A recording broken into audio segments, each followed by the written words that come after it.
So I know that for a lot of people, the presidential debate of 2020 was mass hysteria. I felt very targeted as a debater.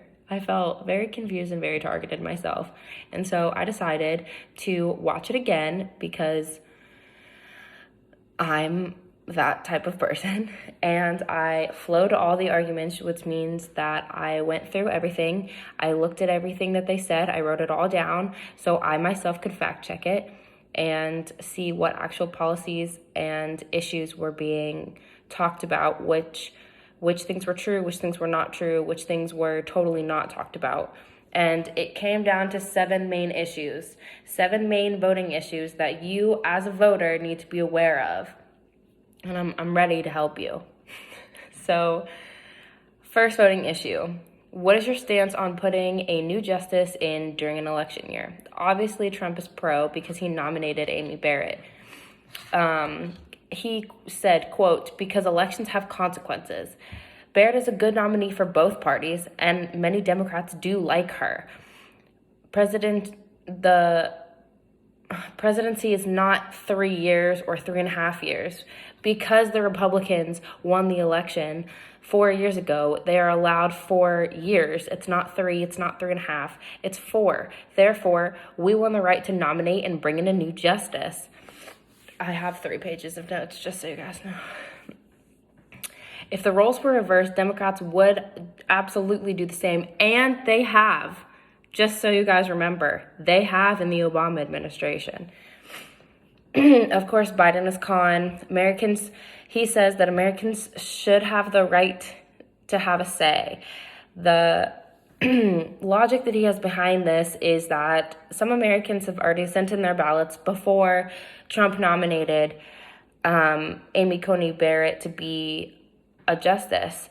And we know that Barrett is against the Affordable Care Act, which is basically Obamacare, because she believes it is unconstitutional.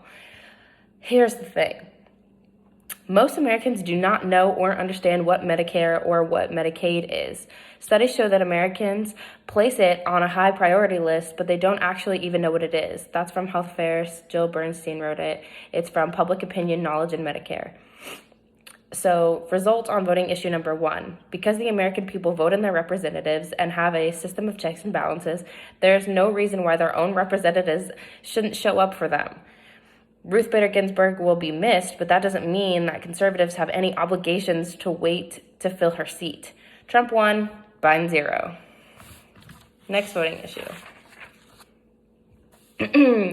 Roe versus Wade and new justices. Trump is obviously anti-abortion, but he is still for Justice Barrett. Biden is pro-abortion, but anti any new justice. Here's a key note, though. This is what happened in the debate. You can watch it over and over again. It's the same thing, but I watched it multiple times. Trump said that you don't know her stance on Roe versus Wade, and Biden conceded to that point. Biden does not know. In that moment, Biden didn't know Amy Coney Barrett's ideas or her stance. So here's the thing. She's not really against abortion. She's, like many justices, not spoken a lot about her stance on abortion, but she has said all nominees are united in their belief that what they think about a precedent should not be how they decide cases, obviously because their judges are supposed to be unbiased. She also stated, though, women have the right to abortion. I don't think that would change, but I think the question of whether people can get very late-term abortions, how many restrictions can be put on the clinics, etc., I think that might change. That's from NPR Politics, Houston Public Media. Sarah McCammon wrote it. It's called A Look at Amy Coney Barrett's Record on Abortion Rights 2020. So, result on issue number 2. Biden is clearly going to pack the court and filibuster while not even knowing what Justice Barrett's positions are on a voting issue. The more Joe Biden doesn't answer on whether or not he will pack the court clearly means he doesn't know, and he absolutely will. Ding, ding, ding for DT. Trump 2, Biden 0. Next voting issue. Trump apparently has no healthcare plan. This one is just phenomenal to me. Trump is obviously anti-Obamacare. Sorry. He has been since the very beginning in 2016. So Trump has stated that he tried to fix it by having no individual mandate, an executive order to protect those with pre-existing medical conditions, etc. Quote, no matter how well you run Obamacare, it's a disaster, unquote.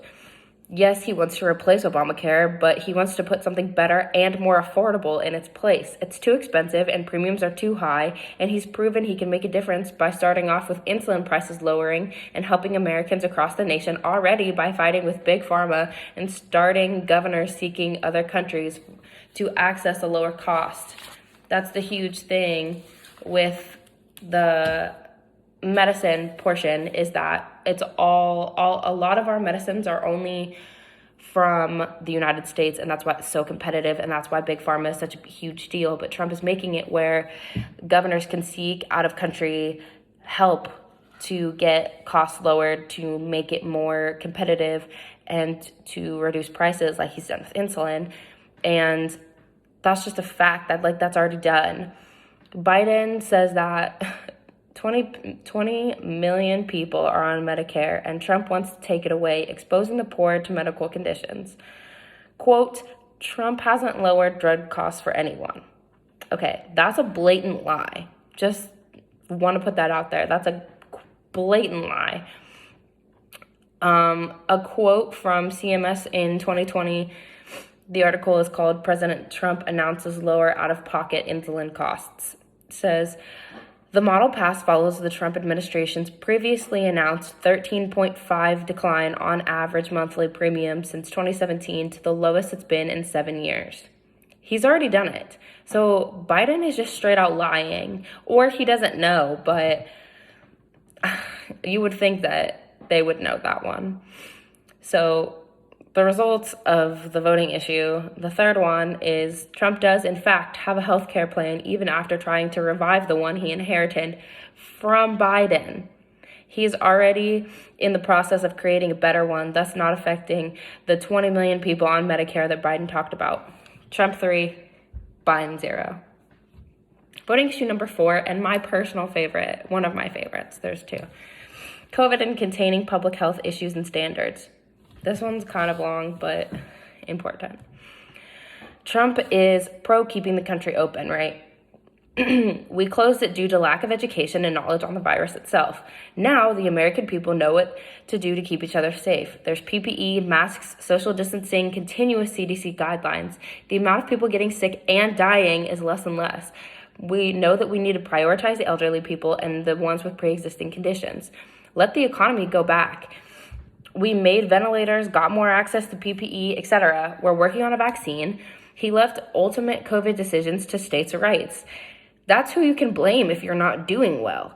People want things to be open again. The alcoholism, drug rates, suicide, divorce rates, etc. will continue to climb if we shut things down again. Since we've opened, we've set record levels of business professionals going back to work. 10.4 million people went back to work in a 4-month period. 4 months, people went back to work. Biden is very confusing on this issue because he continues to go back and forth where he says he wants things to be open, but at the same time, he doesn't want things to be open. He says that he would have left things open, but things should not be open because they're not safe. So it's very confusing, and it's like he's halfway pro on being open. And he keeps saying that we need more PPE available in America to safely open, even though he says that he also would have never shut down the country and never made our economy go down. So I don't really know how that connects. But he says, don't trust a vaccine unless a scientist backs it. I mean, that would be pretty obvious. Shut everything down again until we can open things safely for others. That's what he consistently keeps talking about in this whole argument, is that we need to shut things down, even though he would have made things continue to be open and our economy would still be booming. We need to shut things down because things aren't safe and the American people are worried about safety. And until we can provide them with safety, then we need to shut things back down. And so, I mean, the issue clearly, The voting issue clearly is that Biden can't tell you how to make things more safe. He just keeps saying that we need to make them more safe, but he can't tell you how. He has no resolution to his own problem that he's created.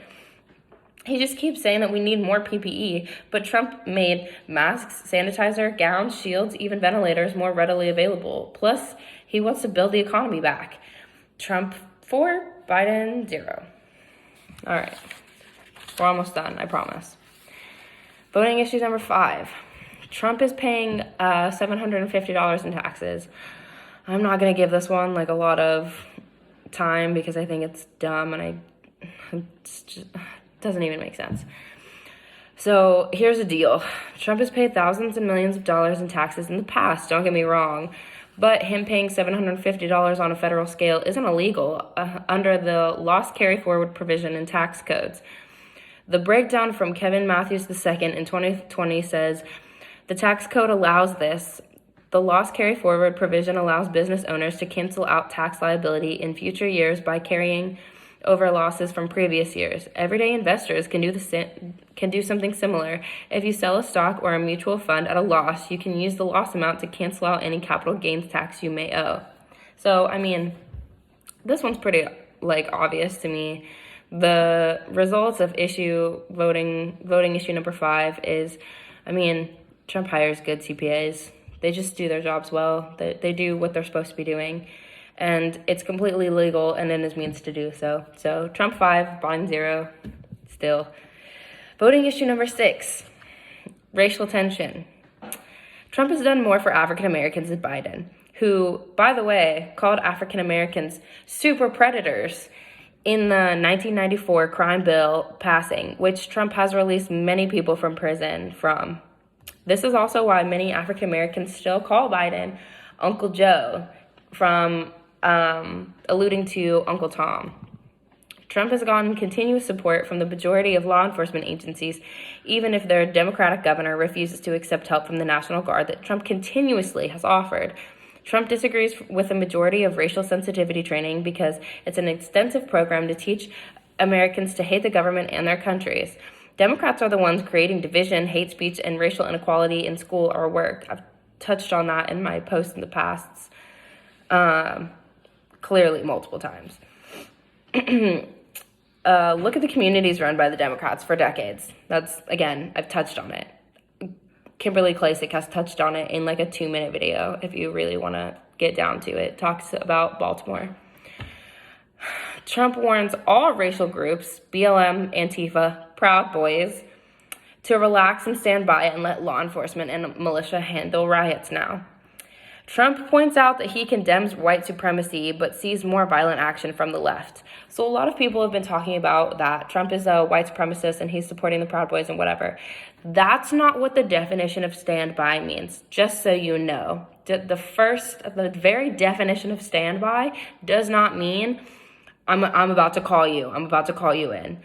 That's not what it means. That would be what the National Guard is for. That is what Trump has continued to say, is that he's continued to offer the National Guard to people, and they've continued to refuse it. And Trump is continuously telling BLM, Antifa, and Proud Boys all alike that they need to let the militia and let law enforcement handle things, and you need to stand by and step to the side. He's not a white supremacist. That's not what happened. The media and multiple people on social media have just twisted the words and run with it, basically. It's just an uneducated point of view, in my opinion. Of course, Biden has little to no law enforcement support, and even Antifa is donating to his campaign, even though he claims they're, quote-unquote, just an idea. Okay, for sure. He claims he wants to reimagine policing, not defund it, but he never clearly defines what reimagine policing means. He says that he has not tried to talk to governors to help. He basically says that he's never tried to control the situation himself and to contact governors to help with riots or anything like that, because that's not his job. That's what he says. And he says that if Trump would just step out of the way, they can handle it. Trump is out of the way. Trump has never been forced in. The only thing Trump has done is sent U.S. Marshals in to go save a kid from Portland. That's it, because he's dying. That's the only thing that Trump did, was send U.S. Marshals in one place. So, I mean, the voting issue on that one is Biden actually gets support from Black Lives Matter and Antifa organizations and actively supports anarchy and Marxist ideals while suppressing African American communities with the Democratic government, and has been oppressing, and has been historically racist with his actions. I mean, Trump has never been racist with his actions. You guys can twist his words all you want, but there's never been an actual racist action that's happened. So, I mean, we're at Trump 6, Biden 0 at this point in voting issues. And I mean, I'm on my last one. I can keep going, but there's not a lot to say, I guess. This is where I just can't even follow it anymore in the debate. It's just gone so downhill. It's in the last 40 minutes, I think, of the debate, and it's on climate change. So Trump believes that we can still do business while protecting the earth, especially with forest management. We don't have to sacrifice one for the other, right? Biden believes in the Biden deal, which looks an awful lot like the Green Deal. And if you're familiar with the Green Deal, you'll remember that it's real important to Bernie Sanders, before he got paid to drop out with Elizabeth Warren. Hint, hint. Who, by the way, both of them were beating Biden in the Democratic nominations. So, hint, hint, obviously, if it looks an awful lot like the Sanders Green Deal, there's a reason, right? So, I mean, even if we call that one a tie, it's going to be, let's split it in half, so it's half. Trump is 6.5, maybe here. Trump is 6.5, Biden is a half. I mean, that's just based off of fact. I don't know how else you would vote at this point. Biden is straight up lying. Trump is debating two people. I mean, Trump's a bully, don't get me wrong. I hated it, didn't like it, hated that debate with all my heart. But if you want to look at policy, there it is.